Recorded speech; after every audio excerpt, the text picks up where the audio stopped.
नमस्कार, आदाब। Crime petrol dial 100 में आप सबका स्वागत है। आज जो कहानी हम आपको दिखाने जा रहे हैं वो एक ऐसी दुर्घटना है जिसे देखकर आपके रोंगटे खड़े हो जाएंगे। आई, आई।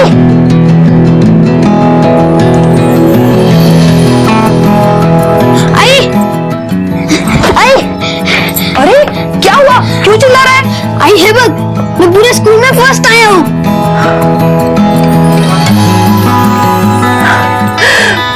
मेरा बच्चा, एक तू ही है जो हमें इस नरक से मुक्ति दिला सकता है। बोल, तू क्या खाएगा? तेरा मुंह मीठा करवाती हूँ। दही शक्कर खाएगा? हाँ। जल्दी जल्दी हाथ चलाओ। ओ काका, क्या किया था लौकर? नंदू सेठ ने कहा आज शाम तक फसल कट जानी चाहिए। ओ काका, क्या चल रहे? लौकर लौकर चला, हाथ चलवा। बाबा, बाबा। सोनू, ये सोनू बेटा, अरे इतने धूप में यहाँ पे कहाँ पे? आजा घर पे जा। बाबा, रिपोर्ट कार्ड दिखाने आया था।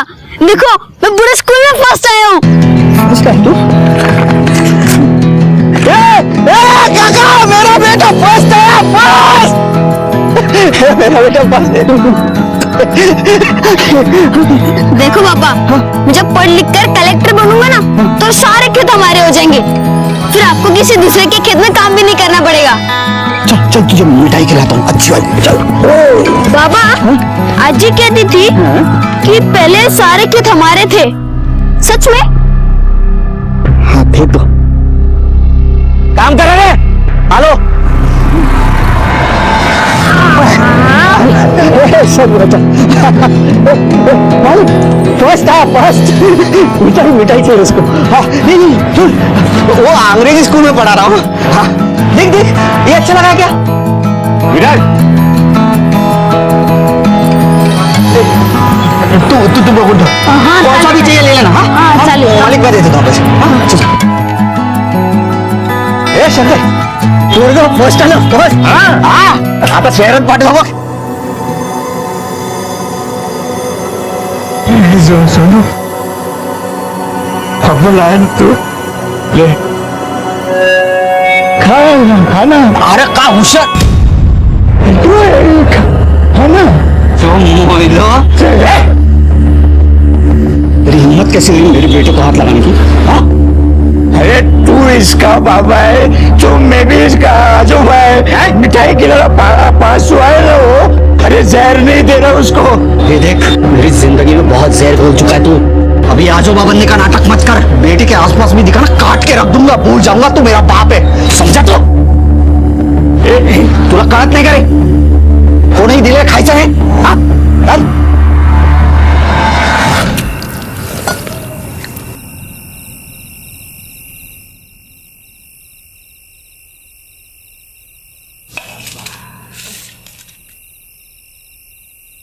देखा कितने अव्वल नंबर से पास हुआ है मेरा बेटा। कम से कम अब तो उसको पढ़ाई के लिए भेज दो, या अपनी तरह ही चौकीदार बना के छोड़ोगे? ये चुप बैठ। वो दिन रात जहर उगलते रहती है। जहर इसलिए उगलती हूँ क्योंकि मैं आपके बाप की तरह नहीं हूँ। कितना होनहार बच्चा है मेरा, फिर भी इसकी जिंदगी बर्बाद है। 3 साल से तुम्हारे पीछे पड़ी हूँ। अगर औकात नहीं है ना तो मुझे बता दो, मैं अपने भाऊ और बहनी के पास इसको भेज देती हूँ। कम से कम पढ़ लिख कर कुछ बन तो जाएगा। दिन में 2 बार फोन आते हैं इनके सोनू के लिए। खुद का भांजा है इसलिए इतने चिंता करते, नहीं तो आजकल के। बस कर तुझे चिक चिक।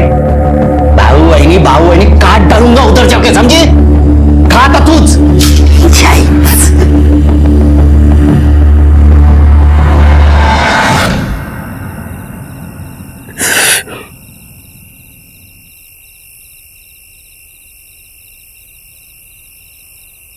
क्या हुआ? क्या सोच रहा है?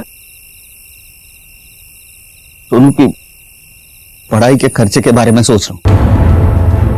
भाई इतनी जमीन थी हमारे पास, सब बेच दी। एक छोटा सा टुकड़ा भी नहीं रखा था। आज वो होता तो सोनू की पढ़ाई के खर्चे के बारे में सोचना भी नहीं पड़ता था, और ना ही वो प्रदीप राज शिर्के की जमीनों की पहरेदारी करनी पड़ती मुझे। वो इंसान को इंसान नहीं समझता है।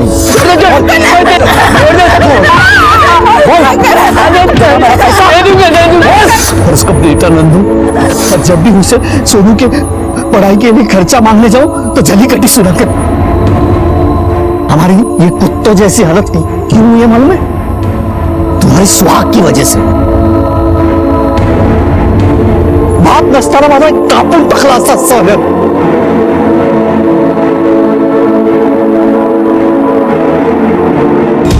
जय जवान जय किसान, ये शायद अब सिर्फ एक नारा बनकर रह गया है, क्योंकि हमारे यहां अधिकतर किसान जो अपना खून पसीना बहाकर हमारे लिए अनाज उगा रहे हैं, उनके अपने पेट खाली हैं. आजादी के इतने सालों बाद भी जमींदारी और साहूकारी का कहर हमारे गांव से खत्म नहीं हो पाया है. किसानों से मजदूर बना देते हैं. वो जमीन, वो मिट्टी जो अनाज पैदा करती थी, आज इन लाचारों के लिए भूख पैदा कर रही है. ऐसे में अपराध पनप रहे हैं.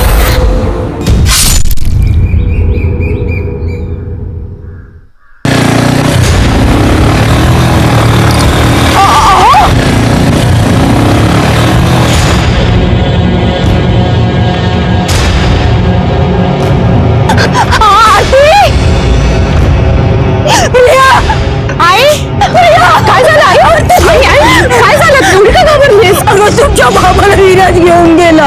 काय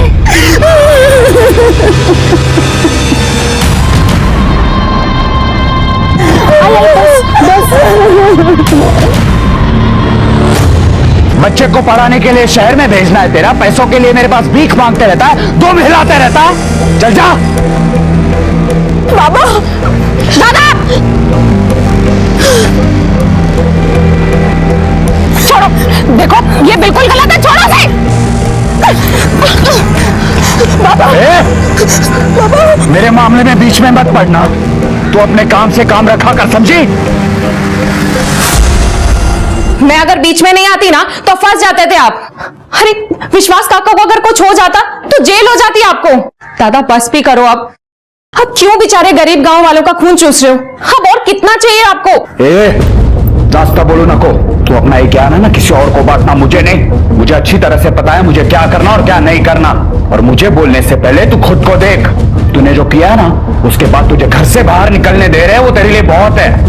तू बच गई है, वरना ये काय वक्त है. खेत में काम दिया तो घर में घुसेगा. तेरे घर की कथा सुना रहा हूं जो कान लगा के सुन रहा है. चल भाग.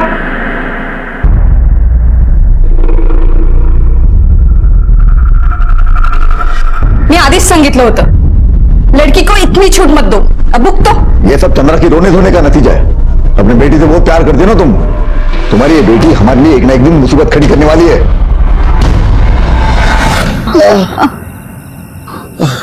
अगं हळद घेऊन ये जा.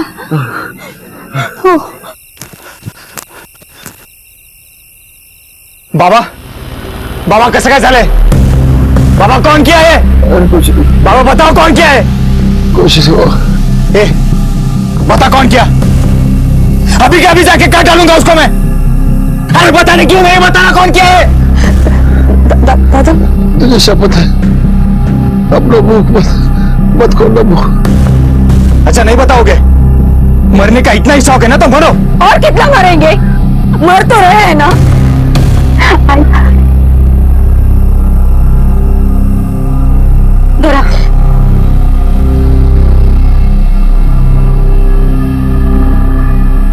तेरे बाबा को छोड़ दूंगा तो उसका कर्ज कौन तू उतारेगी? वैसे तू उसका कर्ज उतार सकती है. फिर तेरे बाबा को रोज सुबह शाम गोबर नहीं खाना पड़ेगा.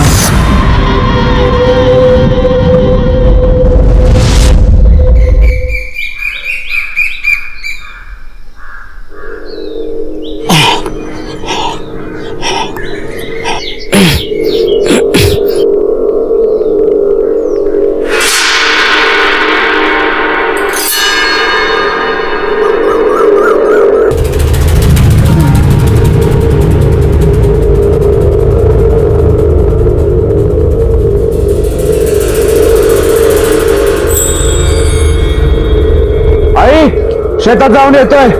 विराज को कुछ काम दिया था, देखता हूं हुआ कि नहीं.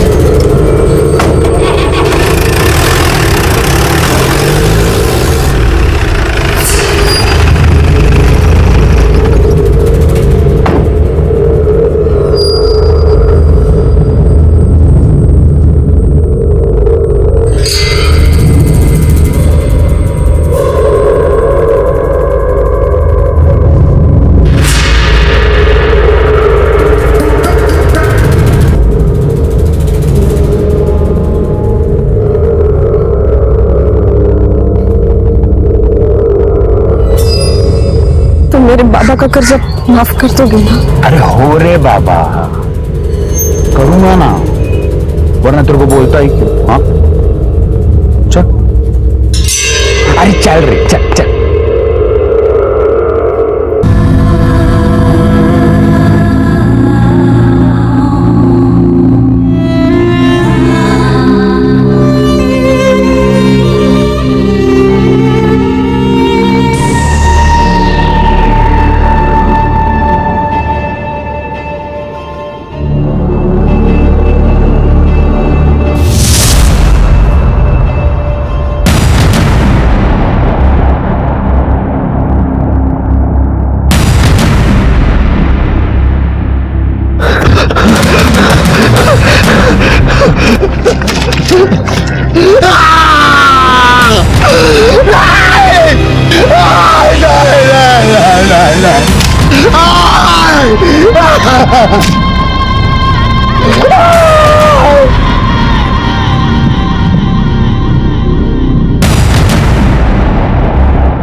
प्रिया, तेरे बाबा अभी तक खेत से नहीं लौटे, और ये आरती चारा लेने गई थी, वो भी तो।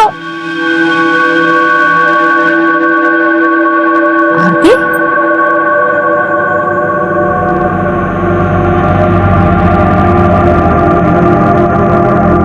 चारा कहाँ है?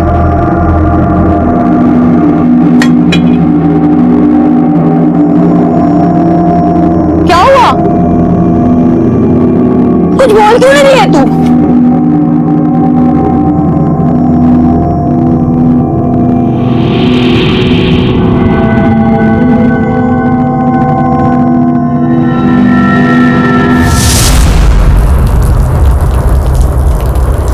आरती, अगं तू चारा आणायला गेली होतीस ना, काय झालं? बोल ना, तू असं काय करतेस? आरती, अगं काय झालं?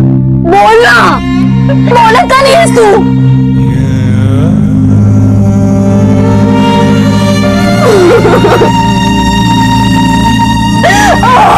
अरे धीमा,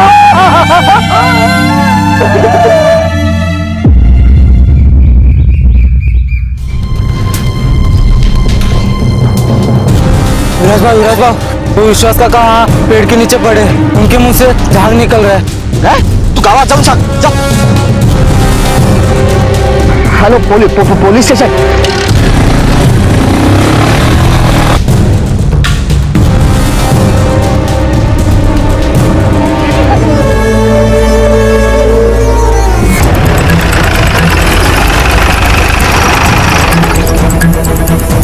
हटो पीछे, हटिए आप लोग, पीछे हटिए, हटिए सब हटिए, पीछे हटिए, हटिए पीछे हटिए।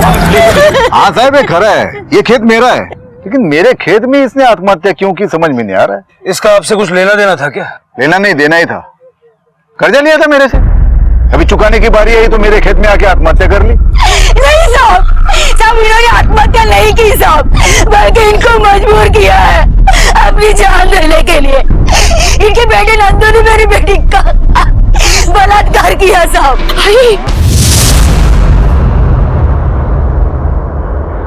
और इन्होंने कर चुकाने से परेशान होकर अपनी जान दे दी साहब।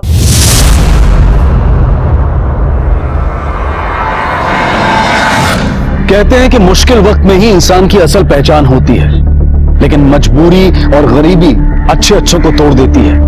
विश्वास ने अपने हालात के आगे घुटने टेक दिए थे, लेकिन आरती पर क्या बीती होगी जिसने अपने पिता को बचाने के लिए अपने आप को नंदू जैसे भेड़िए के हवाले किया। न जाने ऐसी कितनी ही आरतियां और विश्वास हमारे गांव में रोज जिंदा होते हुए भी मरते हैं, पर न वो इन अत्याचारों के खिलाफ आवाज उठाते हैं और ना ही कोई और। लेकिन इस बार सुलेखा ने अपनी बेटी की अस्मिता के लिए आवाज उठाई थी। विश्वास की आत्महत्या के पीछे की प्रताड़ना को बताने की कोशिश की थी, लेकिन एक गरीब इंसान की आवाज में आखिर कब तक वो साहस बना रहेगा जो प्रदीप और नंदू जैसे पैसे वाले और ताकतवर लोगों को सजा दिलवा सके। तुम्हारी माँ ने जो नंदू पे इल्जाम लगाया है सच है वो? सर कहाँ लेके जा रहे हो उनको? सर सर सर सर रुकिए ना सर, ऐका ना सर, ती आरती आणि तिच्या आई खोटं बोलते, इन्होंने ऐसे कुछ नहीं किया है। उसने क्या किया और क्या नहीं वो हम पता कर लेंगे। डालो अंदर इसे। यार नंदू को तो पुलिस पकड़ के ले गई, अब क्या हुआ उसका? होना क्या है, कुत्ते की मौत मरेगा। बाप बेटे 230 एकड़ जमीन खा गए, सारी गलती उनकी नहीं है, अपना सिक्का भी खोल रहा है साला। अरे बाप ऐसा नहीं होता ना, तो ये सारी जमीन मेरी होती। जाने देना यार, जो हुआ सुआ दिल से लगा के क्यों बैठा है? जैसे जळतं ना त्यालाच कळतं, उनके जमीनों की पहरेदारी करता हूँ मैं। वो जमीन मेरी थी, मेरी बीवी सुनो ना, मुझे जलीकटी सुनाती है। उनको सोनू एकदम होशियार है। 40,000 चाहिए यार उसके दाखिले के लिए। यार हो जाएगा उसका दाखिला, तो टेंशन मत ले। अरे वो मांगता हूँ वो नंदू से, तो बोलता है पटना के पास दो दिन बचे रे सिस्टर, 2 दिन नहीं। एक तू टेंशन ना ले, सब हो जाएगा, उसका एडमिशन हो जाएगा, सब हो जाएगा। ले है ना 2 दिन। तेरा तो बड़ा लंबा इंतजाम हुआ है। विश्वास की बेटी के साथ तूने जबरदस्ती शारीरिक संबंध बनाया, जिसकी वजह से विश्वास को आत्महत्या करनी पड़ी। तो अब किसी को आत्महत्या के लिए मजबूर करने का चार्ज भी लगेगा, बलात्कार का मुकदमा भी चलेगा। आओ साहब, क्या मानता है तुम्ही? मैंने किसी के भी साथ कोई जबरदस्ती नहीं की है। शराबत से बताएगा तो फायदे में रहेगा। अरे लेकिन कुछ किया होगा तो बताओ ना। अगर मैंने उसके साथ जबरदस्ती की होती तो उसके कपड़े तो फटते, उसके शरीर पर या मेरे शरीर पर किसी घाव के, किसी जख्म के या किसी चीज के निशान तो होते। देख लो सर, मेरे शरीर पे एक भी निशान नहीं है। और खरो मानतोय मी, मैंने किसी के भी साथ कोई जबरदस्ती नहीं की है।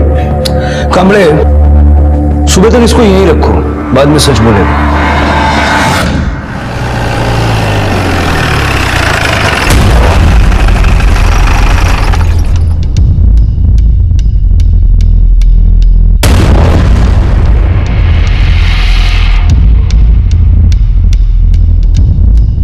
प्रदीप बाबू को कुछ बात करनी है, गाड़ी में बैठे जाओ।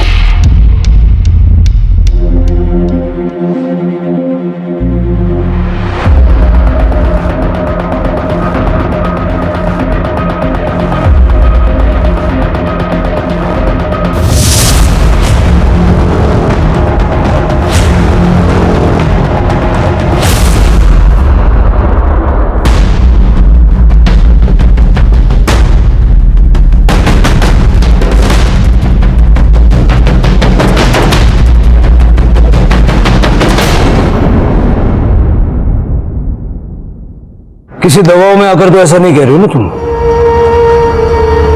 नहीं साहब, वो मेरे आई ने झूठ बोला था।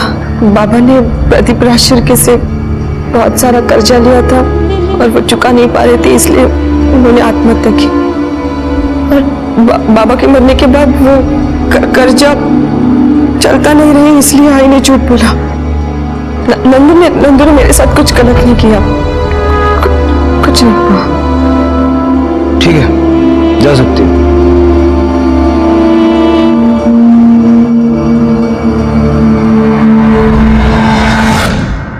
झूठ बोल रही है ये।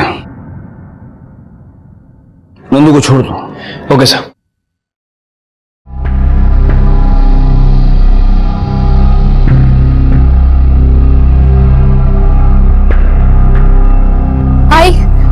आई दादा दादा,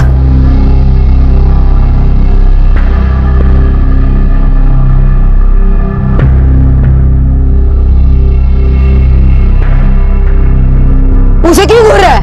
हाँ, क्या करने गया था तू? बोल ना। उन दोनों बाप बेटों को हमेशा के लिए खत्म करने गया था। बाबा हमें अभी पुलिस में कॉल करना चाहिए और इसको पुलिस के हवाले करना चाहिए। नहीं, इसे हम पुलिस में नहीं देंगे। इसने तो हमारा काम और भी आसान कर दिया है। हमारे वकील के पैसे भी बचा दिए इसने। और तेरी बहन ही हमारे नंदू को हमारे पास वापस लेके आएगी पुलिस से। लेके जा इसको, बांध के रख।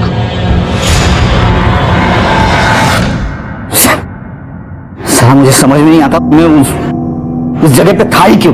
और राकेश प्रदीप को मार देता, फिर बाद में नंदू को मैं लुटका देता, आसानी हो जाती ना। कोई बात नहीं, दोनों बच गए ना। ये दोनों मेरे हाथों मारने वाले, देख देख। तू ऐसा कोई गलत काम नहीं करेगा, समझा? अबे गलत कुछ नहीं हो। भाऊ क्या रे? चप्पल ठीक हो गया। डाली क्या? ये देख भाई, ये काम करवाती है वो उनकी बहू रत्ना, संडास साफ करवाती है, चप्पल सिलवाती है मुझसे। यह नंदू मेरे बेटे के एडमिशन के लिए पैसे दे दे, बस उसको शेयर भेज दूंगा, दूसरे दिन नौकरी छोड़ दूंगा। पैसे नहीं भी दिए तो उससे नहीं। तू दिमाग को ठंडा रखेगा कि नहीं? शांति से काम ले, जाके देख वो कितना पैसा देता है, बाकी मैं देखता हूँ कि मैं कितना कर सकता हूँ।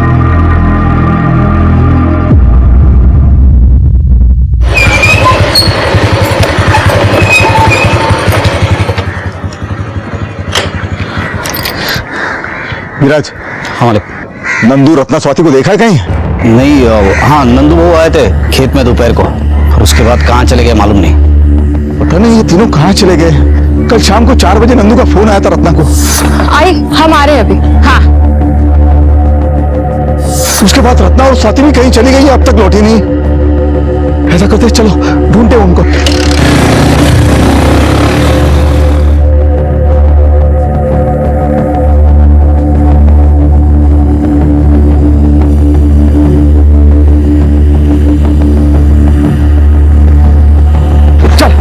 खेत की तरफ चल। मालिक वो तीनों खेत में क्यों जाएंगे? वो सांगली निकल गए होंगे। तो अपना दिमाग में चला, मैं जो बोल रहा हूँ कर। चल चल। सर, विश्वास की पोस्टमार्टम रिपोर्ट। सर, रिपोर्ट के हिसाब से उसकी मौत पॉइजन खाने की वजह से हुई। सर, गांव में जो लड़का ये दवा बेचता, मैंने उससे पूछताछ भी की। विश्वास ने उससे दवा खरीदी थी।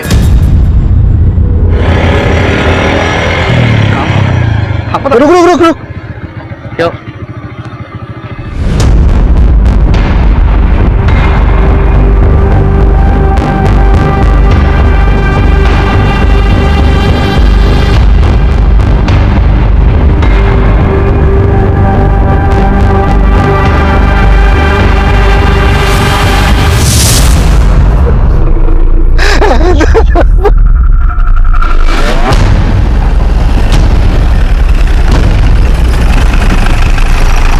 जरा देखो आसपास मर्डर वेपन मिलता है क्या?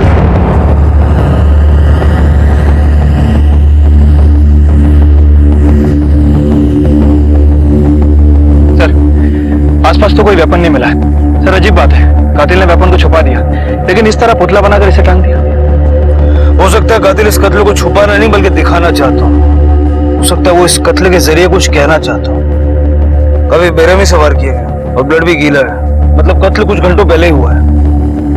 सर, इसे देखकर तो ऐसा लगता है कि किसी एक आदमी का काम नहीं है, जिसे इस तरह पुतले पर टांगा गया था। यू राइट कम। जिस तरह से इसको मारा गया है, लगता है मारने वाला इससे बहुत नफरत करता था। ये खेत किसका है? मेरा सर।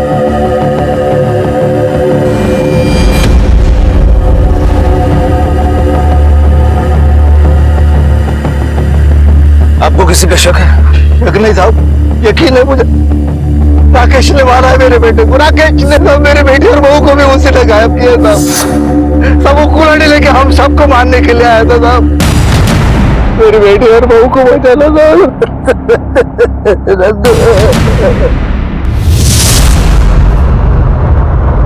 देखने से साफ था कि मामला रंजिश का था, और जिस तरीके से नंदू की लाश को रखा गया था, ऐसा लगता था कि वो शायद प्रदीप को संकेत दे रहा है कि आगे वो क्या करने वाला था। रत्ना और स्वाति भी लापता थे। प्रदीप चिंतित था। उसने अपना पहला शक राकेश पर डाला था। राकेश ने मारा है मेरे बेटे को, राकेश ने। लेकिन इस तरह की नफरत तो नंदू के लिए गांव के हर दूसरे आदमी में थी। पुलिस के लिए केस काफी चुनौतीपूर्ण होने वाला था। मैं सिर्फ उसे नहीं, उसके पूरे परिवार को मारने गया था। उन्हीं की वजह से मेरे बाबा ने आत्महत्या की। आरती की इज्जत गई, उसी का गुस्सा था साहब मेरे को। लेकिन मैं जब वहां पे गया तो प्रदीप ने मेरे को पकड़कर मुझे मारने की धमकी देकर आरती से झूठा बयान दिलवाया कि नंदू ने कुछ नहीं किया। और वहां से छूटने के बाद भी तू हमारे पास नहीं आया। जब नंदू का खून हुआ तो तू कहाँ था? तब साहब मैं सुबह से लेकर रात 3 बजे तक मेरा दोस्त संतोष उसके पास था।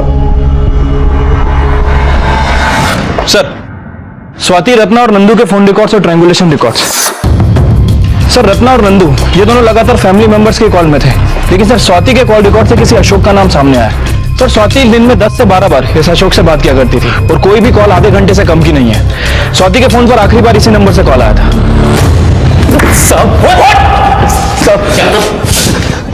स्वाति के पीछे क्यों पड़ा था? हम लोग तो एक दूसरे से प्यार करते हैं। अशोक, अगर घर वालों ने मेरी शादी के लिए हाँ नहीं कहा तो क्या तुम्हें भगा ले जाऊंगा? हाँ, मैं क्या डरता हूँ तुम्हारे घर वालों से? क्या बात है?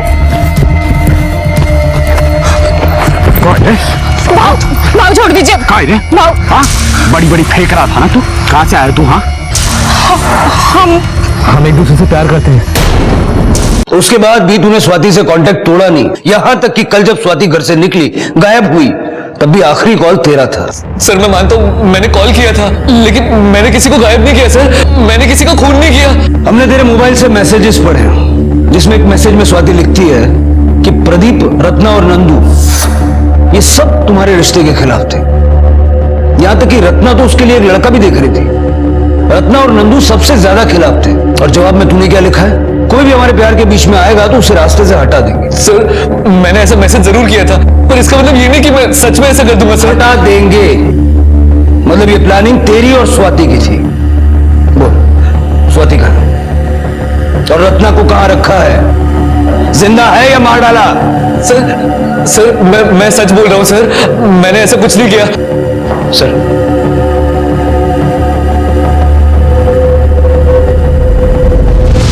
इंक्वायरी से पता चला है कि अशोक ने स्वाति के गायब होने के एक दिन पहले काफी शॉपिंग भी की थी और होटल में एडवांस बुकिंग भी की थी। कमले, जो शॉपिंग और होटल की बुकिंग है, इसकी सारी डिटेल निकालो। Okay sir. सर, ये नंदू की पीएम रिपोर्ट। ठीक, जाओ।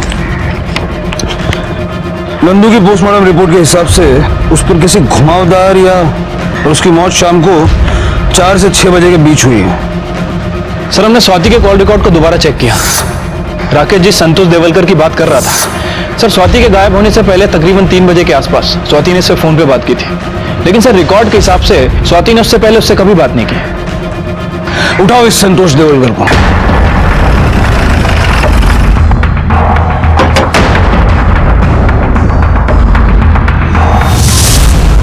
जिस दिन स्वाति गायब हुई तूने उसे फोन किया था? हाँ, किया था। वो रत्ना ने मुझ पे केस किया था ना। ठीक आहे वहिनी? हाँ ठीक है, चलो। वहिनी, ते आधीचे पैसे दिले तर बरं होईल, उधारी खूप झाली ना। पैसे तो नाही आहेत माझ्याकडे। एक काम करती हूँ, अभी का और बाद का दोनों साथ में ही दे देती हूँ। वहिनी, हर बार यही बोलते हो। संतोष, मैंने कहा ना बाद में दे दूंगी। वहिनी, वहिनी,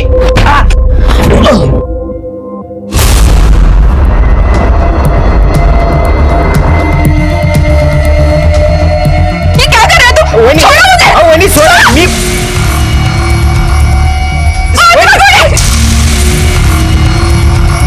क्या रे, चौवन्नी की औकात नहीं है तेरी और मेरी बीवी पे हाथ डालता है? हाँ, मेरी बीवी पे हाथ डालता है। छोड़ दो साहब। तूने मेरी इज्जत पे हाथ डाला है। अब देखो मैं तुम्हारी क्या हालत करती हूँ। उसके बारे में बात करनी थी स्वाति मैडम को, तो मैंने फोन किया था। हेलो स्वाति मैडम, संतोष टेलर बोलते हैं। बोलिए, क्या काम है? और रत्ना मैडम को केस वापस लेने को बोलो ना, क्योंकि उनकी वजह से कोई लेडीज लोग दुकान पे नहीं आ रहे। मैं भूखा मर रहा हूँ ना। आप पक्का नहीं बोल सकती, पर मैं कोशिश करूंगी। फिर थोड़ी देर बाद हम राकेश के घर पे चले गए, रुके, फिर बाद में दारू ली और दुकान वापस चले गए साहब। नंदू के कत्ल में हमें राकेश पर भी शक है। कहीं ऐसा तो नहीं कि तूने और राकेश ने मिलके ये प्लान बनाया था?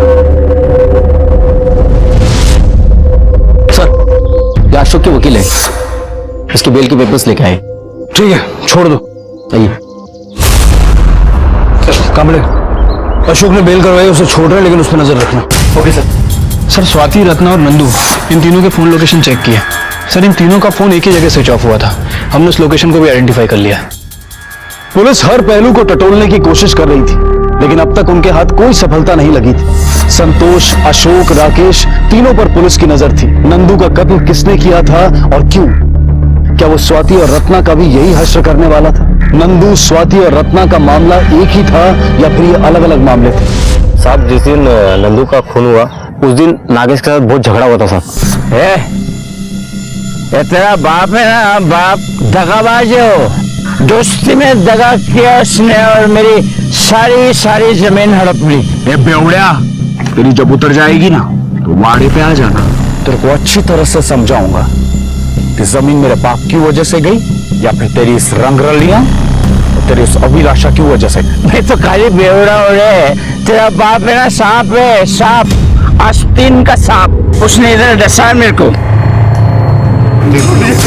ये नागेश कौन है और कहाँ रहता है? साहब नागेश विराज का बाप है साहब। वो सुतारावाड़ी में पहला मकान उन्हीं का है। क्या मेरे सोनू को लेके गई ना?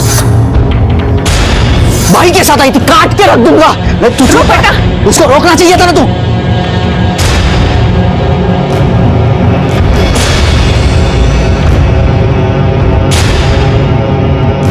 नागेश ही रहता है, बुलाओ, उससे बात करनी है। कल रात को 9 बजे के आसपास देखा था, उसके बाद से कहाँ मालूम नहीं। कल रात से तुम्हारा पति घर नहीं आया, तुम्हें चिंता नहीं हो रही? हमारा कोई संबंध नहीं है उसके साथ। हमारे लिए तो उसी दिन मर गया था जिस दिन हमें पता चला था कि अभिलाषा के साथ उसके नाजायज संबंध है। पूरा गांव जानता है। इस घर में आने से उसको मनाही है। वहां पे पड़ा रहता है दिन भर। वो अभिलाषा को देखा था मैंने बाजार में।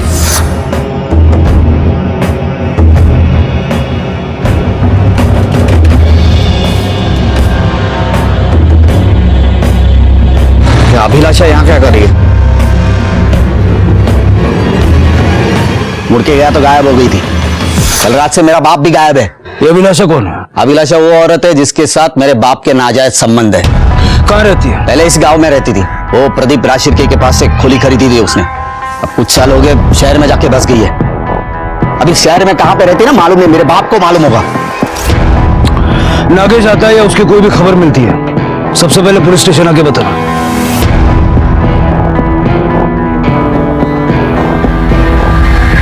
कमले, जरा पता करो ये नागेश कौन सी दिशा में और किस काम से निकला है, और अभिलाषा की डिटेल्स निकालो। क्योंकि इस केस में जिस तरह से गड़े मुर्दे उखड़ रहे हैं, क्वाइट पॉसिबल कि इन मुर्दों में से किसी का नंदू के मर्डर से कोई कनेक्शन हो। सर, राकेश और संतोष के बयान को हमने चेक किया तो पता चला कि 4 बजे से पहले वो दोनों राकेश के घर पर थे। उसके बाद में उन लोगों ने शराब खरीदी और फिर रात तक संतोष की दुकान पर थे। ठीक है, छोड़ दो दोनों को, लेकिन दोनों पे नजर रखना। Okay sir. रुक, क्या हुआ? ये ले दुकान की चाबी।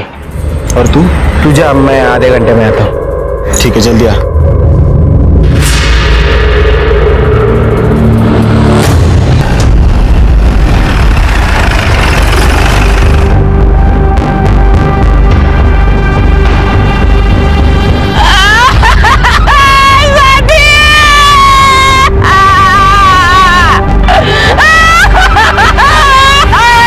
चलिए हटिए, चलो पीछे हटिए, आप लोग पीछे। कि पुलिस भी हैरान थी और कातिल हर जगह पर पुलिस से एक कदम आगे। एक ही परिवार के 3 लोग गायब हुए थे। 2 की लाश मिल चुकी थी और बची थी स्वाति। या फिर पुलिस उससे पहले कातिल को ढूंढ निकालेगी? आखिर कातिल था कौन और क्यों वो इतनी दर्दनाक मौत बांट रहा था? इतनी नफरत आखिर उसके अंदर कहां से समाई थी?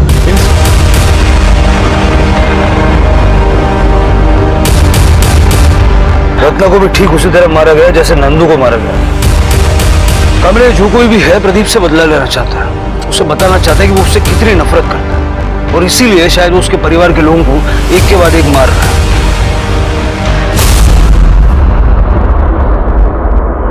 कमले, मैंने देखा है कि विराज भी प्रदीप के परिवार से काफी नफरत करता है। वो हो सकता है क्या? तुम यहाँ क्या कर रहे थे? साहब मैं उन्हीं के यहाँ काम करता हूँ, जैसे मालिश करना, गाड़ी की साफ सफाई करना। उन्हीं के घर के लिए सब्जी लेने आया था। प्रदीप जी, ये जो कोई भी है, इसकी आपसी रंजिश है। इसीलिए शायद उसने नंदू और रत्ना को दोनों को इस तरह से पुतला बना के खड़ा किया और मुंह पे मिट्टी पोत दी। मुझे लगता है कि मामला खेत से जुड़ा हुआ है। आप जरा याद करने की कोशिश कीजिए, आपकी जमीन को लेकर कभी किसी से कोई रंजिश रही है? उसी अशोक ने मारा होगा, उसी अशोक ने मेरे बहू और बेटे को मारा।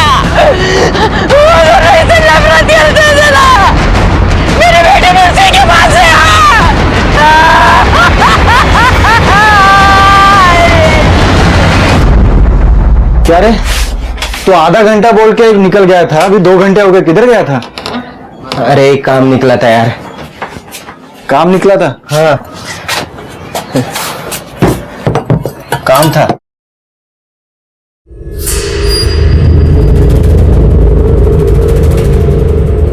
तू झूठ बोल रहा है ना? मेरे से कुछ तो छुपा रहा है। मित्र मानतोस ना मला? बोल। यार राकेश, मुझसे बहुत बड़ी गलती हो गई यार। गलती? कौन सी गलती? एक के बाद एक होती हत्याओं ने पुलिस की रातों की नींद उड़ा दी।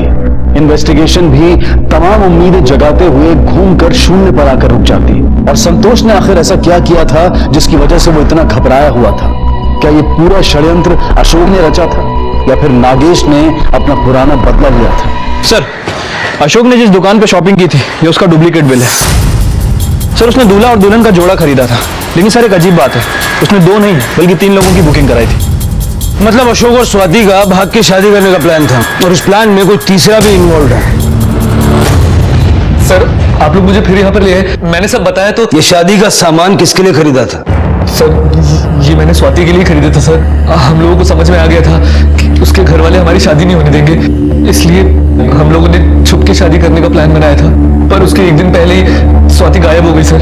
स्वाति का गायब होना भी तुम्हारे प्लान का हिस्सा है, क्योंकि तेरे और स्वाति के भागने की खबर नंदू और रत्ना को लग गई थी। उन्होंने तुम्हें रोकने की कोशिश की और इसीलिए तुम लोगों ने अपने साथ एक तीसरे को मिलाया और नंदू और रत्ना को रास्ते से हटा दिया। नहीं सर, स्वाति उन लोगों की बहुत इज्जत करती थी।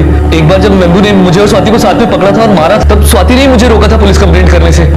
हम ऐसा सोच भी नहीं सकते हैं सर। शादी तो तुम दोनों ही करने वाले थे ना, लेकिन होटल तो 3 के लिए बुक किया था। ये तीसरा कौन है? सब अशोक मेरा ही बेटा है। सब मैंने अपनी वकील को बोल के उनकी शादी के लिए 1 महीना पहले ही अर्जी दी थी कोर्ट में, और उनके साथ होटल में भी मैं ही रहने वाला था साहब। अगर ये शादी आप ही करवा रहे थे तो ऐसे चुपचाप करवाने की क्या जरूरत थी? बिरादरी के सामने, समाज के सामने धूमधाम से मनाने की क्यों नहीं सोची? साहब, मैं एक मामूली आदमी हूं और स्वाति के बाप और उसका बड़ा भाई बहुत पैसे वाले आदमी। कहीं शादी में वो बवाल न खड़ा कर दे, इसलिए मैं चुप करके शादी कर रहा था। कामरे, बाप बेटे की बातों पे भरोसा नहीं किया जा सकता। फिलहाल इनको छोड़ दो और जरा पता लगाओ कि अशोक और स्वाति की शादी में कोर्ट में गवाही कौन कौन देने वाला था। Okay sir. सर, रत्ना की पीएम रिपोर्ट। रत्ना की पीएम रिपोर्ट के हिसाब से रत्ना की हत्या भी सिमिलर हथियार और सिमिलर पैटर्न से हुई, ठीक वैसे जैसे नंदू को मारा गया। कांबले, मुझे लगता है कि कातिल ने शायद इसलिए नंदू और रत्ना के मुंह पे मिट्टी लगा के उनको खेत में बिजुगा बना के खड़ा किया ताकि हमारे शक की सुई उसके कर्जदार और किसान मजदूरों की तरफ घूम जाए। या फिर यह भी हो सकता है कि उसका प्रदीप के खेत, गांव की मिट्टी और बिजुगा से कोई गहरा संबंध हो। लेकिन कौन हो सकता है ये? विराज, जब नंदू और रत्ना की बॉडी मिली तब जिस नफरत से वो देख रहा था और जिस तरह से उसने जमीन पे थूका था। हो सकता है सर। सर, विराज और नंदू ये दोनों अक्सर साथ रहा करते थे। सर, विराज का रहता नंदू गायब हो जाता और उसे पता भी नहीं चलता। सर, ऐसा कैसे हो सकता है? और सर, इन्वेस्टिगेशन से सामने आया है कि नंदू और रत्ना विराज को टॉर्चर किया करते थे। सर, कहीं विराज नहीं तो? सर, मुझे लगता है कि हमें इस विराज को उठा लेना चाहिए। नहीं कमरे, विराज को उठाने से पहले शंकर को उठाओ।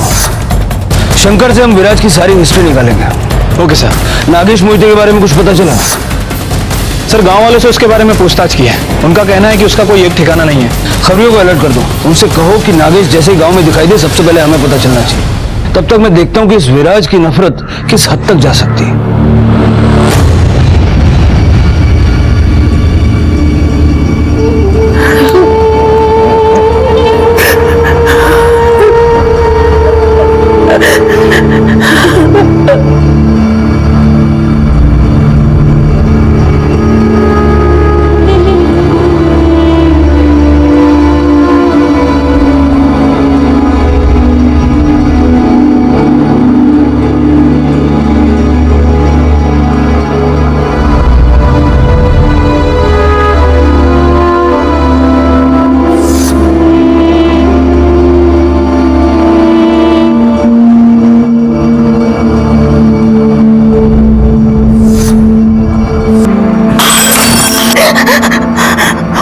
समझ में नहीं आ रहा है कौन कर रहा है ये सब। लगता है पूरा गांव हमारे खिलाफ गया है।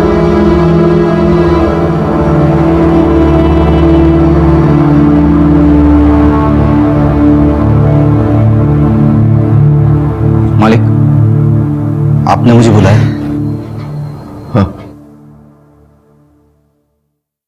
ये रख, ये तुम्हारा आज तक का हिसाब है। कल से नौकरी पे आने की जरूरत नहीं, जाओ। नहीं, मुझे नौकरी से मत निकालो, मैं भूखा मर जाऊंगा। मुझे मत निकालो मालिक। जाओ जाओ जाओ जाओ यहाँ से, निकल जाओ मालिक जाओ जाओ।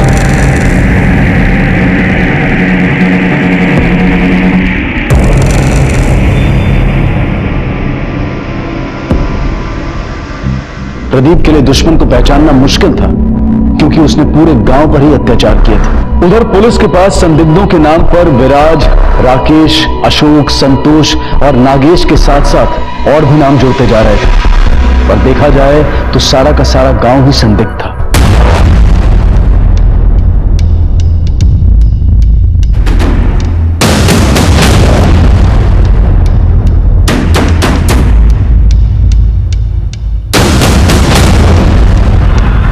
साहब सच क्या है क्या मालूम, लेकिन लोग तो यही कहते हैं कि प्रदीप ने नागेश को दोस्ती में दगा दी। साहब एक जमाने में विराज का बाप नागेश इस गांव का सबसे बड़ा जमींदार था। 230 एकड़ जमीन थी उसके पास, कुछ दिखावे में, कुछ शराब में, और बची खुची जमीन अभिलाषा नाम की औरत ने लुटा दिया। आज हालत यह है कि भिखारी बना घूमता है, और प्रदीप के कर्जे से गांव का एक भी घर नहीं बचा साहब। मेरी बेटी मुझे लौटा दो, मेरी बेटी को ला दो, तेरी जमीन वापस करता हूँ, तेरा खर्चा माफ करता हूँ, लेकिन मेरी बेटी को मेरे ला दो। आज शपथ मालिक, मला माहिती नाही आपकी बेटी कहाँ है। स्वाति कहाँ है? मेरी बेटी क्या बता रहे? तेरे बैल वापस करता हूँ मैं, मेरी बेटी मुझे ला दे। मुझे नहीं मालूम मालिक, मुझे नहीं मालूम। बता रहे मेरी स्वाति कहाँ है? मेरी बेटी क्या बता दो, बता दो, मेरी बेटी ला दो। साहब इसीलिए विराज अंदर ही अंदर उबलता रहता है। प्रदीप के यहाँ नौकरी करना तो उसकी एक मजबूरी है, नहीं तो हम जैसे गरीबों के साथ उसकी बहुत हमदर्दी है साहब। साहब विराज नंदू पे बहुत गुस्सा था, नफरत करता था उससे। क्यों? क्योंकि सर विराज के बच्चे के एडमिशन के लिए उसको 40,000 रुपए की जरूरत थी, जो नंदू ने आखिरी तक नहीं दिया। नंदू और रत्ना ने मिल के उस बेचारे को घुमाते रहते साहब।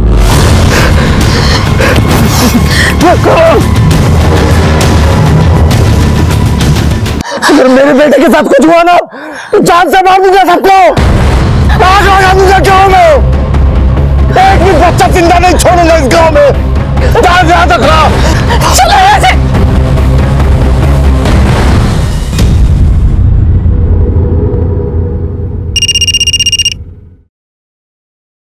हेलो, ठीक है हम लोग पहुंच रहे हैं। सर गांव के लोग प्रदीप की जान लेने पे उतारू हैं। क्या?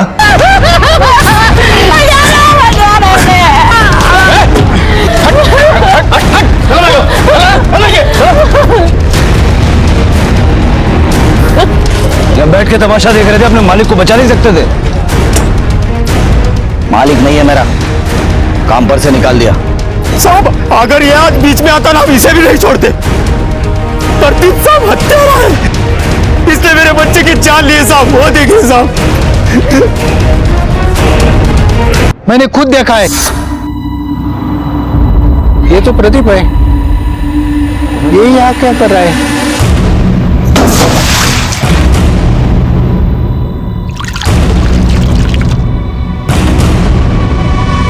इसने क्या किया है ये हम पता लगा लेंगे। जब तक उस पानी का टेस्ट नहीं हो जाता, कोई उस कुएं से पानी मत पीना। बॉडी को पोस्टमार्टम के लिए भेजो।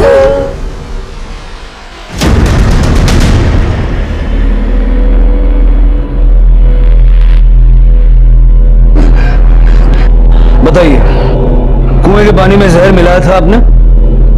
साहब इन्होंने कुछ नहीं किया, मेरी बात का यकीन कीजिए। अपने बेटे और बहू को खोने की वजह से ये बहुत टूट गए हैं अंदर से। बताइए, कुएं के पानी में जहर क्यों मिलाया आपने? ये झूठ है, मैंने नहीं जहर मिलाया। मैं तो अपनी बेटी को ढूंढ रहा था, न जाने वो कहाँ है। वो जिंदा भी है या उसने मार दिया है। अच्छा होगा अगर कुछ दिन आप घर से बाहर ना निकले।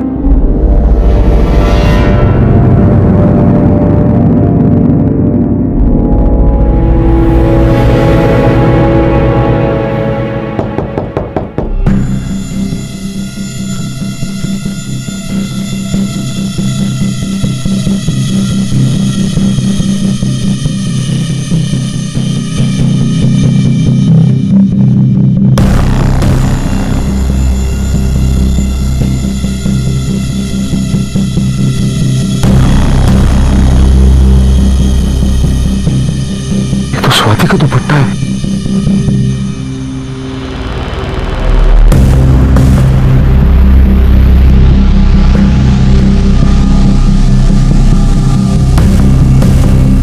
कौन है?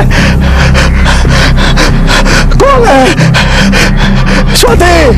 चंद्रा! चंद्रा! क्या हुआ? स्वाति का दुपट्टा है। जिस दिन वो गायब हुई थी उसने यही पहना था। आई, हम आ रहे हैं अभी। हाँ हाँ, आपके पास कैसे है ये? हाँ, कहाँ है स्वाति? कहाँ है स्वाति? बोलिए ना। मैं उसे ढूंढ के लाता हूँ।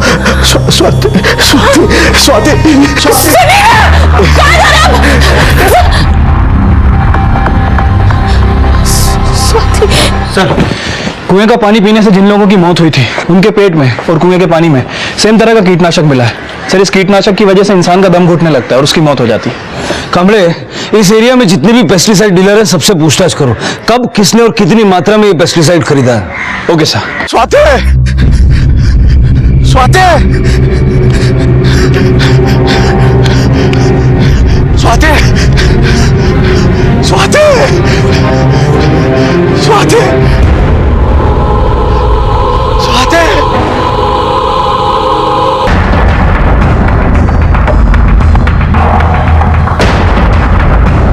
सर, इसे भी नंदू और रत्ना की तरह मारा गया, लेकिन इस बार वेपन बॉडी पर ही है।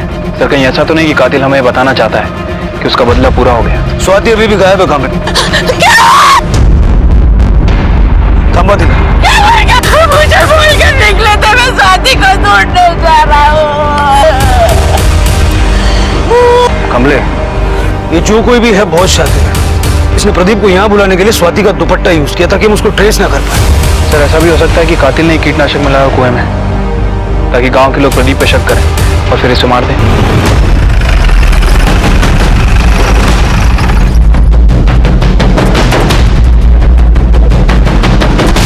सर, ये कीटनाशक दवाइयों का डीलर है। इसे एक ऐसे आदमी पर शक है जिसने इससे दवाई खरीदी थी। बताओ। साहब, 20 साल से मेरी दुकान है सब उस इलाके में। लगभग तो मैं सब किसानों को जानता हूँ क्योंकि सब मुझसे ही दवाई लेते। पर साहब, मैंने उसको पहली बार देखा था। कोई 30 साल का लड़का था। भाई साहब, मुझे कीटनाशक यानी पेस्टिसाइड चाहिए। कौन सा कंपनी का? कंपनी दे दो ना, कौन से भी कंपनी का। लड़की की शक्ल याद है? उसका स्केच बनवा सकते हो? जी साहब।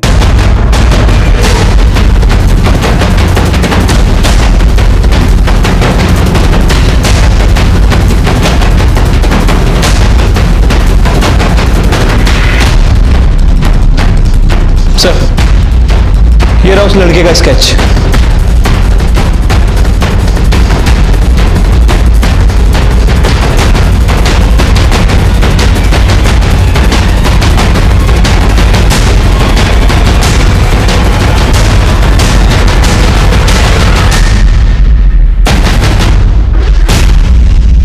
ये शायद वही लड़का है जो उस दिन अभिलाषा के साथ आया था।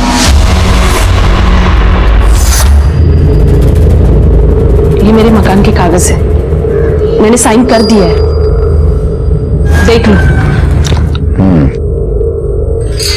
ये तुम्हारे मकान की कीमत। तुम सिर्फ मकान की कीमत चुका रहे हो, मैंने तो इस गांव में रहने की कीमत चुकाई है और आज तक चुका रही हूँ। अगर उस वक्त मेरे कुछ अपने मेरी मदद करते तो मुझे इस तरह गांव में मुंह छुपा कर आने की जरूरत नहीं पड़ती। लेकिन गलती तो मेरी है, मैंने लोगों से उम्मीद रखी, वो भी उनसे जो सिर्फ व्यापार करना जानते हैं। क्या है, कितनी बोलते हैं? मकान की कीमत मिल गई ना तो निकलो यहां से, बहुत हो गया, जाओ। अभी बहुत हुआ कहाँ है, अभी बहुत कुछ होना बाकी है।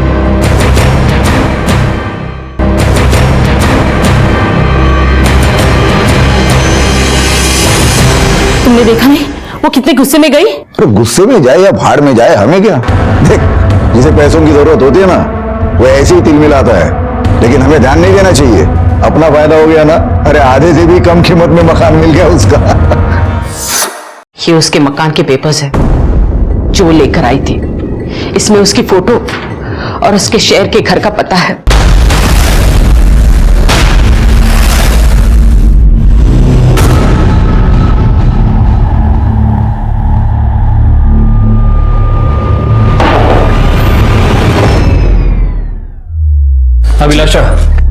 जी कहिए। तुम्हें हमारे साथ पुलिस स्टेशन चलना होगा। क्यों? मैंने ऐसा क्या किया है? तुमने क्या किया है तुम्हें पता चल जाएगा।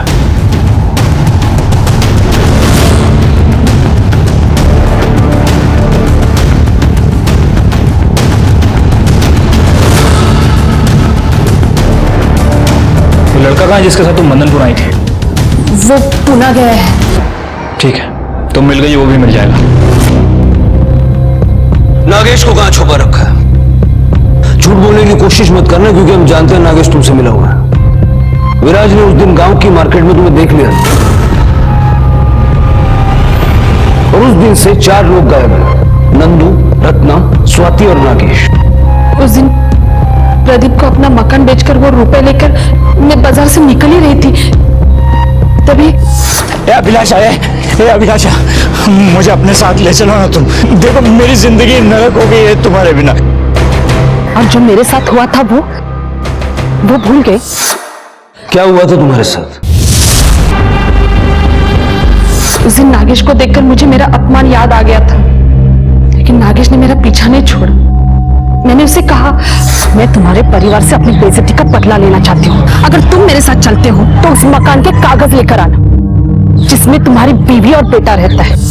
उसके बाद ना नागेश मुझे मिला, ना उसका कोई फोन आया।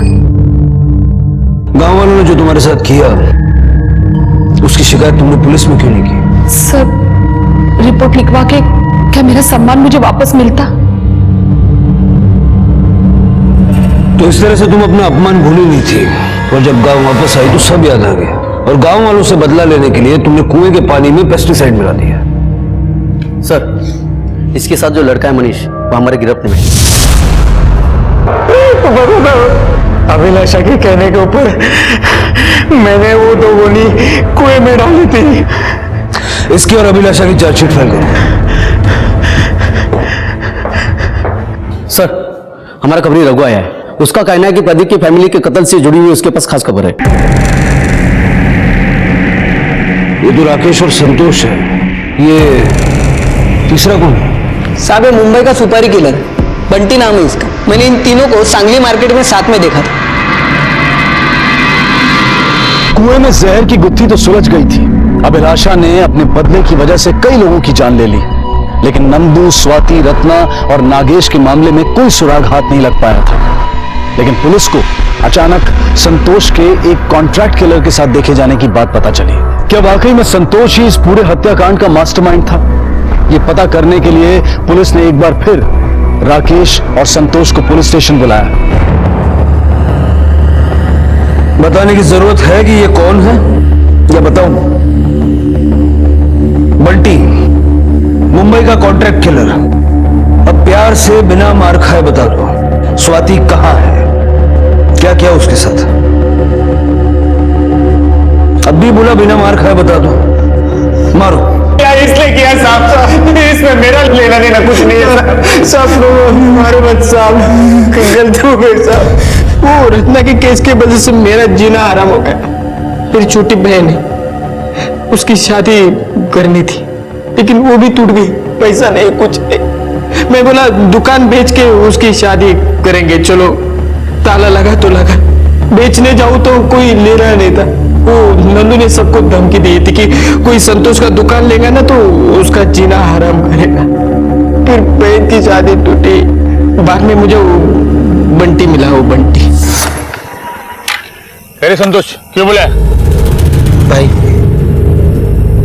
इन दोनों का 2 लाख रुपया लूंगा। अरे बंटी भाई, मैं आपको खाली 50,000 रुपए दे सकता हूँ, वो भी क्योंकि मेरा नाम नहीं आना चाहिए, इसलिए आपको दे रहा हूँ ना पैसा। नहीं तो गांव के किसी भी लड़की को 25,000 रुपए दिए तो भी वो दोनों को मारेंगे। गांव वालों का जीना हराम कर दिया। ठीक है, नंबर क्या है उसका? नंबर नहीं साहब, वो बोला कुछ को करेगा साहब, मेरे कुछ भी गलती नहीं साहब। सुपारी देने का बहुत शौक है ना, खिलाओ। सर, प्रदीप की पोस्टमार्टम रिपोर्ट के हिसाब से जिस दराती से नंदू और रत्ना का खून किया गया, लेकिन सर वेपन पे कोई फिंगरप्रिंट नहीं मिला है।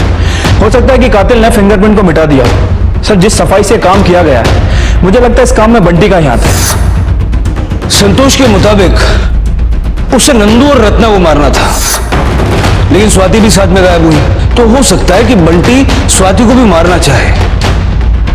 लेकिन एक प्रोफेशनल किलर बिना पैसे लिए प्रदीप को क्यों मारेगा?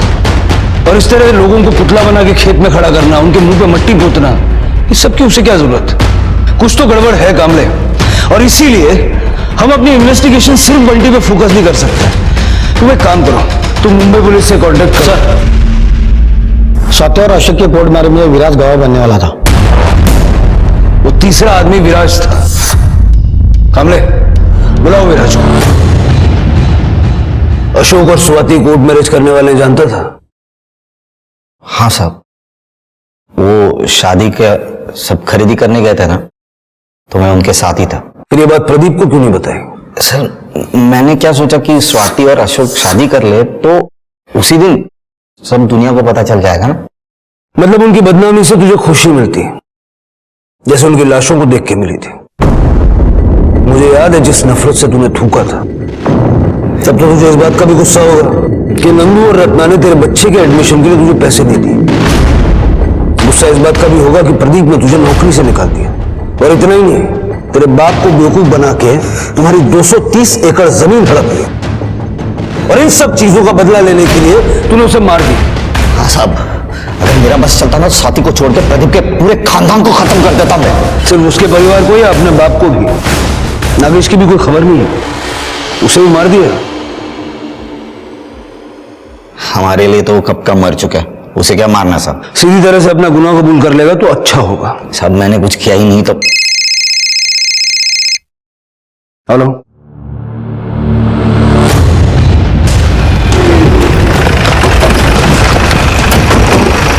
साहब इस तरह यही रुको। कमले, गले के निशान देख के लगता है कि गला घोंट के मारा गया। सगळे जरा चेक करो। हो सर।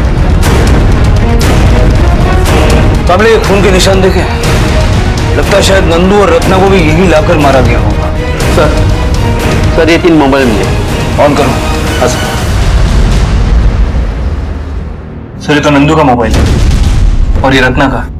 इसका मतलब हुआ स्वाति के साथ साथ नंदू और रत्ना को भी यहीं लाके मारा गया। लाश को सबसे पहले किसने देखा? साहब, इन लोगों ने। हाँ साहब, हम जानवरों के लिए घास काटने के लिए आए थे। धूप बहुत तेज थी, सोचा आराम कर लूं थोड़ा। देखा वहां लाश पड़ी थी। शंकर जावेद उनको मैंने बताया। बोला। सर, बंटी के बारे में मुंबई पुलिस से कुछ इन्फॉर्मेशन मिली है। सर, मुंबई पुलिस के मुताबिक 13 अक्टूबर की रात को उन्होंने बंटी को एनकाउंटर में मार गिराया, जबकि यह नंदू, रत्ना और प्रदीप का मर्डर 13 तारीख के बाद हुआ है। मतलब इन हत्या में बंटी का कोई हाथ नहीं है। कमले, मुझे लगता है कि किलर कोई ऐसा है जो प्रदीप के परिवार के बारे में हर छोटी से बड़ी बात जानता है। और अगर मैं इस एंगल पे सोचता हूं तो सबसे पहला नाम मेरे दिमाग में आता है अशोक, दूसरा विराज, विराज का बाप नागेश, जो कि प्रदीप का दोस्त भी रह चुका है। हो सकता है कि विराज और उसके बाप ने मिलकर इस काम को अंजाम दिया हो, और विराज और उसकी मां ने नागेश के गायब होने की झूठी खबर फैलाई हो। एक काम करो, अशोक को छोड़ दो और उससे कहो कि पुलिस स्टेशन आके रोज हाजिरी लगाए और इन सब पे नजर रखो। अगर इन्हीं में से कोई है तो डेफिनेटली हमें कोई ना कोई क्लू तो मिलेगा। और चंद्रा के घर के बाहर अपना एक आदमी सिविल कपड़ों में लगा दो, कातिल उसे भी नुकसान पहुंचाने की कोशिश कर सकता है। Okay sir. पुलिस ने सबको खुला छोड़ दिया और सब पर नजर रखना शुरू किया ताकि कोई एक गलती करे और पुलिस उसे दबोच ले। इसी दौरान नागेश, जो नंदू, रत्ना और स्वाति के लापता होने वाले दिन से ही गायब हुआ था, उससे जुड़ी एक अहम जानकारी पुलिस के हाथ लगी।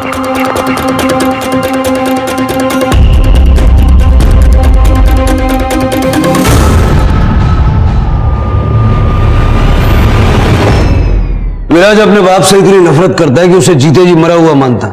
तो नागेश को क्यों ढूंढ रहा था? और नागेश के बारे में उसने तुमसे ही क्यों पूछा? ये तो पता नहीं साहब क्यों ढूंढ रहा है, लेकिन उसने मुझे इसलिए पूछा क्योंकि जिस दिन नंदू की लाश मिली थी उस रात नागेश मुझे मिला था।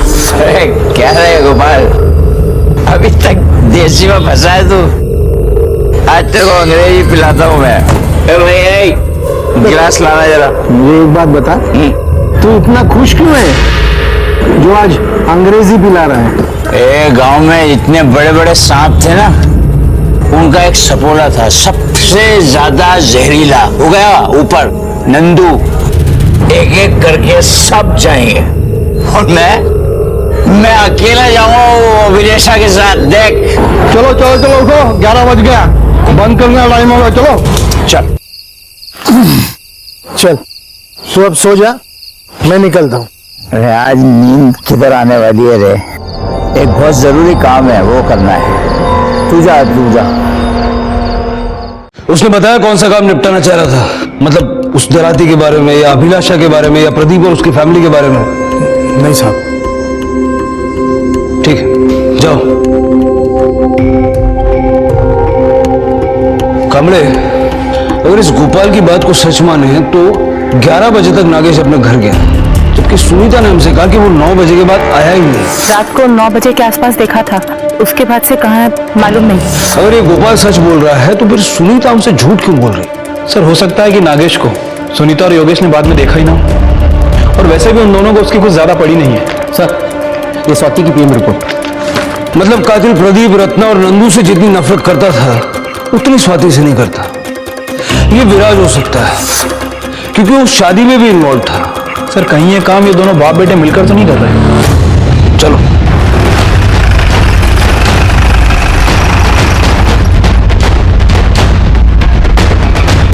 नागेश को ढूंढने जा रहे हो? तूने बोला कि तेरे बाप के साथ तेरा कोई लेना देना नहीं है। तू नागेश को ढूंढ रहा है या ढूंढने का नाटक कर रहा है?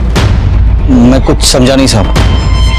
उस दिन झूठ क्यों बोला कि नागेश 9 बजे के बाद घर ही नहीं आया, जबकि वो 11 बजे घर वापस आया था? सर कुछ नहीं मिला, बस शराब की एक खाली बोतल है। अब बाकी की बातें यही बताएगा या पुलिस स्टेशन ले जाके पूछूं? साहब मैं नागेश को इसलिए ढूंढ रहा था क्योंकि वो मेरे मकान के पेपर लेके भागा था। तो जब भागा उस वक्त क्यों नहीं रोका? साहब रोक लेता पर मैं घर में नहीं था साहब। आई अकेली थी। माँ कहाँ तुम्हारी? आई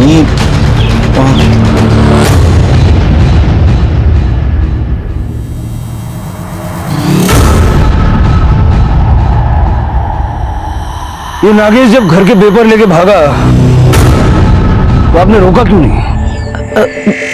वो साहब मैं घर में अकेली थी और कुछ काम कर रही थी। जब तक मैं देखती वो भाग गए और मैं घर के अंदर गई तो अलमारी खुली हुई थी। उस दिन भी मैं जब आया तो आपके हाथ मिट्टी से सने हुए थे, और आज भी ये घर के पिछवाड़े में इस तरह से लूटने का कार्यक्रम चल रहा है। क्या कोई खजाना वगैरह दबा के रखा है? नहीं साहब ऐसी कोई बात नहीं है। सर जगह देखकर तो ऐसा लग रहा है कि इसे खोद कर अभी भरा गया। शिंदे सर खोदो यहाँ पे। नहीं साहब यहाँ कुछ नहीं है, ऐसे चुपचाप खड़े रहो इधर।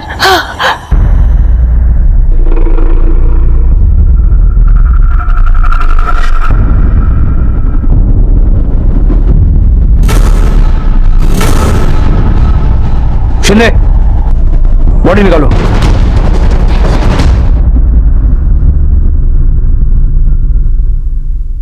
आई ये तूने क्या किया?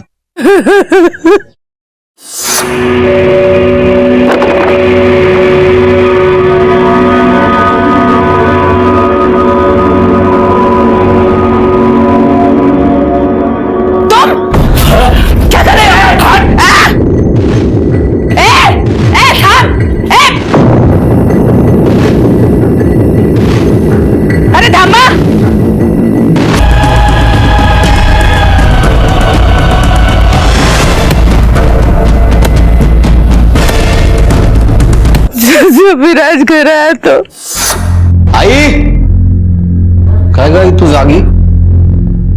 ये क्या हुआ सब? हाँ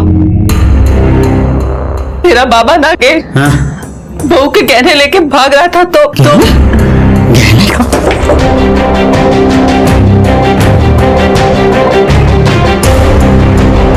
अरे वो गहने नहीं, मकान के पेपर लेके भागा है उसकी माशूका को देने के लिए। हाँ अभिलाषा को आज मेरे गांव में दिखा था, आज मरा, आज मरा। क्यों चला है ना? चलो उठिए।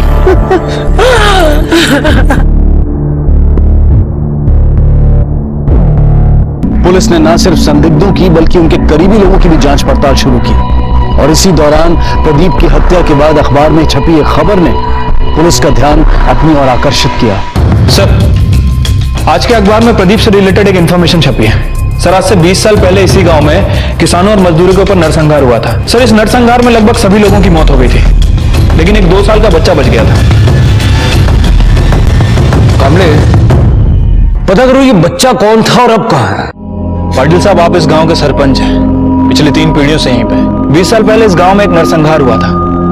किसने किया था, क्यों किया था, कुछ पता है उसके बारे में? गरीब किसान के साथ उनकी जमीन प्रदीप ने जबरदस्ती हड़प ली थी। उन्होंने पुलिस में रिपोर्ट दर्ज की तो प्रदीप ने मना किया। वो लोग नहीं माने तो फिर उसके बाद जो कुछ हुआ। वो बच्चा कहाँ है, कौन है, पता है उसके बारे में? हाँ, इसी गांव में है, बहुत मेहनती है।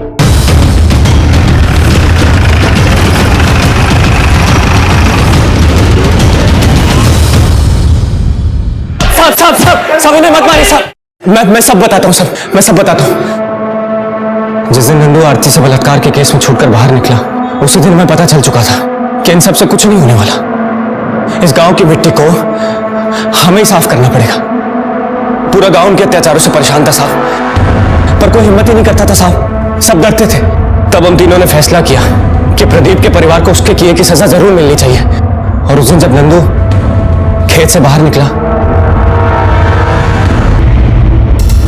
उसके बाद हमने नंदू को उसी के खेत के पुराने घर में, जो कई सालों से बंद पड़ा था, उसमें बांध कर डाल दिया। साहब, हम सिर्फ रत्ना को वहां पर बुलाना चाहते थे, पर उसके साथ स्वाति भी वहां पर आ गई। भाव तो कहीं नहीं दिखाई दे रहे। सबसे पहले हमने नंदू को मारा साहब, उसके बाद मैंने स्वाति के दुपट्टे में धान बांधकर उसे प्रदीप के घर के बाहर फेंक दिया। मुझे पता था कि प्रदीप उस दुपट्टे को देखकर खेत में जरूर आएगा। वो आया भी। साहब, स्वाति बहुत अच्छी लड़की थी, हम उसे मारना नहीं चाहते थे, पर हम मजबूर थे, उसे मारना पड़ा। साहब, 20 साल पहले प्रदीप ने इन्हीं खेतों के चक्कर में मेरे परिवार का कत्ल कर दिया था। सिर्फ नागेश का कहीं नहीं, बल्कि पूरा गांव उजाड़ के रख दिया हम लोगों ने। अब ऐसे में अगर किसान की मदद कोई नहीं करेगा तो किसान कहां जाएगा? बोलिए साहब। ये जो कुछ करने की जो हिम्मत थी, वो अगर तुमने सही दिशा में लगाई होती तो किसानों का कुछ भला हो जाता। लेकिन अब न किसानों का भला होगा न तुम लोगों का। अब जो तुमने किया है उसके लिए तुम सारी जिंदगी जेल में काटोगे। प्रदीप ने कभी नहीं सोचा होगा कि जिस जमीन, जिस मिट्टी के लालच में वो लोगों का खून करने से भी नहीं कतराता था, एक दिन वही जमीन उसका भी खून मांग लेगी। जगताप, कैलाश और राजन को प्रदीप के परिवार की हत्या के लिए, सुनीता को नागेश के कत्ल के लिए और अभिलाषा और मनीष को मासूम बच्चों और गांव वालों की हत्या के लिए गिरफ्तार किया गया। ये सभी इस वक्त न्यायिक हिरासत में हैं। काश के इंसान जिस गति से तरक्की और समृद्धि की ओर भाग रहा है, अगर उसका 10वां हिस्सा भी इंसानियत की ओर चले तो वो एक दूसरे का सहारा बन सकता है। इसी विचार के साथ अब मैं अनूप सोनी आपसे विदा लेता हूं। फिर मुलाकात होगी अगले एपिसोड में एक और चौंका देने वाले केस के साथ। तब तक अपना और अपने परिवार का ख्याल रखें और देखते रहें क्राइम पेट्रोल डायल 100। सवा के एक को सीख हम सबको।